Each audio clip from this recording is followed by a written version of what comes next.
Turasaba hase na leta ya Kongo kotsa igitutu leta y'u Rwanda ikagirana imishyikirano na FDLR Foka, akaba ari Colonel Sacramento umuvugizi wa Foka.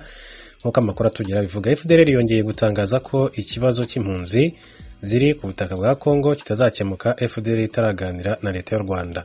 Mu kiganiro umuvugizi wa FDLR ishami rya gisirikare Foka, Colonel Turatsinze Donatien Sacramento yagiranye na radio ry'Amerika dukesha amakuru yabwiye radio ko FDLR yumvise neza amasezerano Rwanda hase na leta ya Kongo Kinshasa agamije gucyura impunzi z'abanyarwanda bari mu gihugu cya Kongo ndetse kandi n'abakongomani bacumbikiwe na leta y'u Rwanda. Kubwa FDLR uyu muvugizi yagaragaje ko ari icyateye ubuhunzi ari cyo izi ntumwa z'ibihugu byombi ndetse na se ari cyo bagomba kubanza basuzuma mbere yuko bapfundika ari amasezerano. Colonel Sacramento umuvugizi wa Foka avuga ko kuba ari amasezerano yabereye i Geneve mu Suisse nta cyarageraho mu gihe umutwe wa FDLR utaratumiwe kandi ari wo ubitse izo mpunzi. Uyu muvugizi asoza yateye mu ijwi riranguruye asaba HCR na leta ya Kongo bakwiye gusaba leta y'u Rwanda kugira amasezerano y'uyu mutwe kugira ngo ikibazo cy'impunzi gikemuke.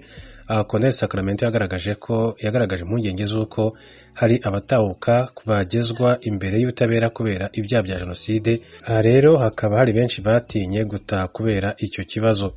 Amakuru Rwanda Tribune yamenye ngo nuko uyu Colonel Turatsinze Donatien Sacramento amazina y'ukuri ari Munyabaranga Deo, wavukiye mu cyahoze ari komine Gikoro prefecture y'umujyi wa Kigali, aho ndetse ngo yayibereye assistant burgomestre mu gihe cya jenoside. Uyu Munyabaranga Deo akaba yaricishije abatutsi benshi cyane mu cyahoze ari komine Gikoro yayoboraga, ndetse kandi akaba yarakatiwe n'inkiko gacaca igifungo cy'imyaka 30. Bityo kubwa Munyabaranga akaba afite inyungu yo gukomeza no kwitwikira ikibazo cy'impunzi kugira ngo atazaryozwa ibyaha bya jenoside yakoze mu Rwanda.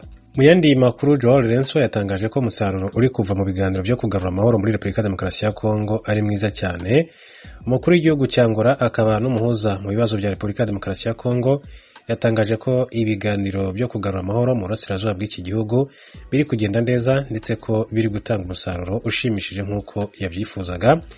Perezida Joao Lorenzo yabigarutseho ubwo yari mu nama y'abahagarariye ibihugu byabo mu muryango w'akarere k'ibiyaga bigari yabereye muri Angola, agashimira inzego zitandukanye ku muhate n'imbaraga zirimo gushyira mu biganiro bigamije kugarura amahoro mu gihugu cya Repubulika Demokarasi ya Kongo. Muri nama kandi u Rwanda rwahagarariwe na Minisitiri w'Intebe Dr. Edouard Ngirente.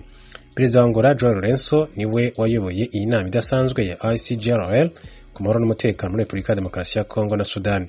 Ku bijyanye n'ikibazo cy'imitwe yitwaje intwaro yiganje mu burasirazuba bwa Kongo, Perezida Joao Lorenzo yavuze ko gahunda yo guhagarika imirwano yagezweho nk'uko byari byumvikanweho, nubwo hakiri ibibazo bimwe na bimwe bigitera umutekano muke bikigaragara mu gihe ibiganiro bikomeje, ariko ngo byari byagenze neza. Perezida wa Angola yashimangiye ko akwiriye kongerwa imbaraga muri gahunda zigamije guha umutekano abaturage bo mu burasirazuba bwa Kongo, ari nabo umutwe wa M23 uvuga ko urwanirira. Joao Lorenzo yashimye umwanzuro wafashwe na SADC wo kohereza ingabo mu burasirazuba bwa Kongo nk'igisubizo ku mahoro n'umutekano ku butaka bwa Kongo. Uyu muperezida kandi yashimiye inyeshyamba za M23 ko zubahirije ibyo zasabwaga kugira ngo uburasirazuba bwa Kongo bwongere kugarukamo amahoro arambye. Nyamara nubwo bimeze gutyo, uyu mutwe w'inyeshyamba wa M23 wahagaritse iyo mirwano, abaturage bakomeje gupfa kuko indi mitwe y'inyeshyamba ari nayo ishinjwa na M23 kwica abaturage.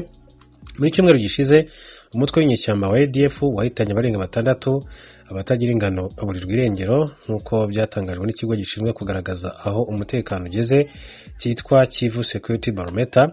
Saba gusa kandi kuko umunsi ku wundi humvikana intambara hagati y'imitwe itandukanye irimo Nyatura ndetse n'abandi batandukanye. Ikigaragara rero ni uko umutwe wa M23 wahagaritse intambara, naho indi mitwe yo igakaza urugamba kuko bigaragara ko ibyo gushaka amahoro bisa n'ibitabareba muri Repubulika ya Demokarasi ya Kongo. Tujye mu Buhinde aho impanuka ya gari ya moshi yahitanye abantu bagera kuri 300 ikomeretsa bagera ku 1000 nk'uko byatangajwe uyu munsi ku cyumweru na Minisitiri ushinzwe ibya gari ya moshi muri icyo gihugu Ashwini Vaishnav. Iyo mpanuka yabereye mu birometero 200 mu majyepfo ahitwa Kolkata. Inzego z'ubutegetsi ziravuga ko gari ya moshi zigera kuri 3 arizo zagonganye muri iyo mpanuka, bigatuma ibyumba byicarwamo ziba zikuruye bigera kuri 15 byose bitakaza umuhanda. Ikosa ryateye iyo mpanuka ryaturutse mu byuma biyobora izo gari ya moshi bikoreshwa n'amashanyarazi byahinduranyije imihanda zicaho mu buryo butari bwo, bituma zigongana. Minisitiri Ashini yavuze ko uwabikoze n'icyabimuteye bizamenyekana nyuma y'iperereza. Impamvu yateye iyo mpanuka yasobanuwe nyuma y'uko abakora ibikorwa by'ubutabazi bashoje imirimo yabo. Ubu bibanze ku gutunganya umuhanda wa gari ya moshi kugira ngo ingendo zikomeze nk'uko bisanzwe. Minisitiri w'intebe w'Ubuhinde Narendra Modi ejo kuwa gatandatu yarahasuye ahamara igice cy'isaha akurikiranira hafi ibikorwa by'ubutabazi. Nyuma yaho yagiye ku bitaro kureba aho abakomeretse bavurirwa, avugana na bamwe muri bo ndetse avugana n'abaganga. Yabwiye abanyamakuru ko leta izakora ibishoboka byose gufasha abagizweho ingaruka n'iyo mpanuka kandi izahana ababiteye yihanukiriye. Impanuka ziturutse kuri gari ya moshi zikunze kuba mu Buhinde kubera imihanda imaze gusaza. Abantu bagera kuri miliyoni 12 bakoresha gari ya moshi buri munsi muri icyo gihugu. Amakuru hirya no hino tuyasoreze muri Myanmar, aho ibiganiro bishyigikiwe n'Ubushinwa bihuza ingabo zafashe ubutegetsi n'imitwe ya gisirikare ishingiye ku moko yiyise Brotherhood Alliance byarangiye mu mpera z'icyumweru gishize ntacyo bigezeho. Byari bigamije kwingingira iyo mitwe gushyigikira gahunda y'amatora igisirikare cyafashe ubutegetsi gishaka.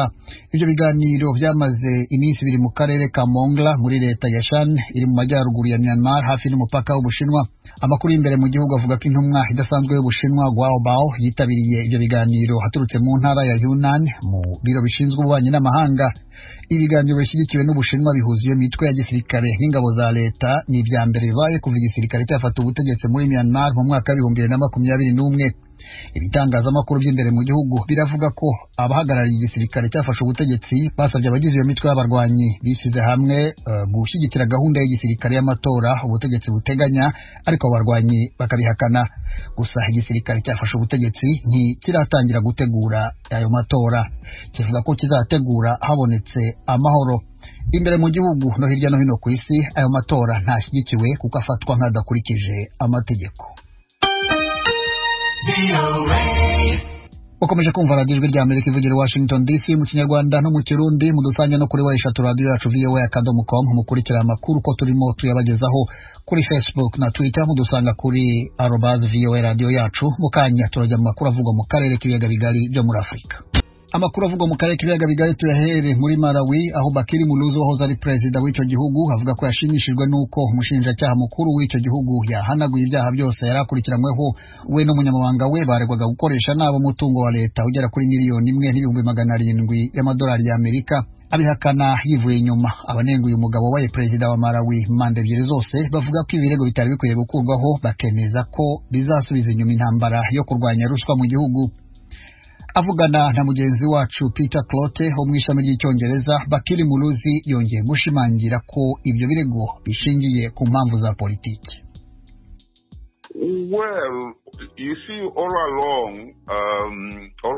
along I knew that this matter. Urabona, nari nsanzwe mbizi ko iki kirego umunsi umwe kizakurwaho kubera ko umuyobozi mukuru w'ibiro bishinzwe kurwanya ruswa Lucas Pondwe mu by'ukuri yavuze ko nta kibazo yabonye mu byo nakoze. Uwa kabiri nawe wabaye ku buyobozi bw'uwo mwanya Bwana Matemba nawe niko yavuze. Byagenze rero uko byakagombaga kugenda kuko ibi byari bishingiye ku mpamvu za politiki. Ni ibintu byatangiwe na nyakwigendera Bingu wa Mutalika aruhukire mu mahoro.